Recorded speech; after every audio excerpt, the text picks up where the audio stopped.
Thanks, Jim. It seems as though a new strain of the Whine flu has broken out in the tri-state area.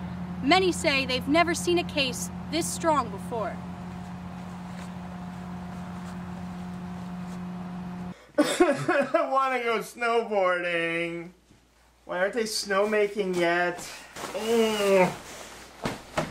Many families in the area are reporting some strange winter-related behavior.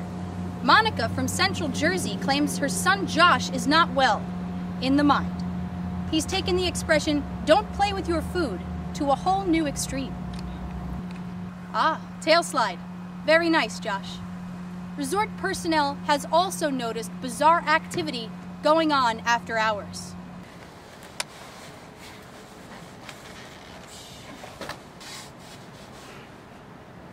Other resort employees are also infected and feeling the backlash of a very contagious and unavoidable disease.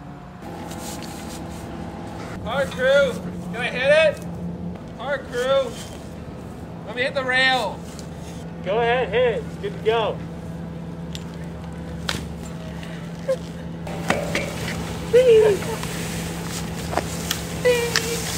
The new strain of the Whine flu is unique in that many people do not even realize they've been infected. Some are carrying on their day-to-day routine as if nothing strange is occurring.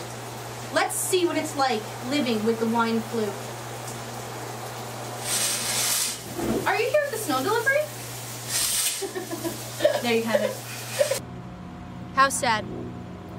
Anyway, if you are near someone with the Whine flu infection, stay calm but alert. Those infected can be very unpredictable. No grab! Reports are suggesting the Whine flu vaccine will be available slopeside at Mountain Creek in New Jersey. The vaccine comes in the form of sliding rails, catching big air, or as the kids say, shredding the gnar pow pow with their brosephs. For more information on the Whine flu, please visit mountaincreek.com. Back to you, Jim.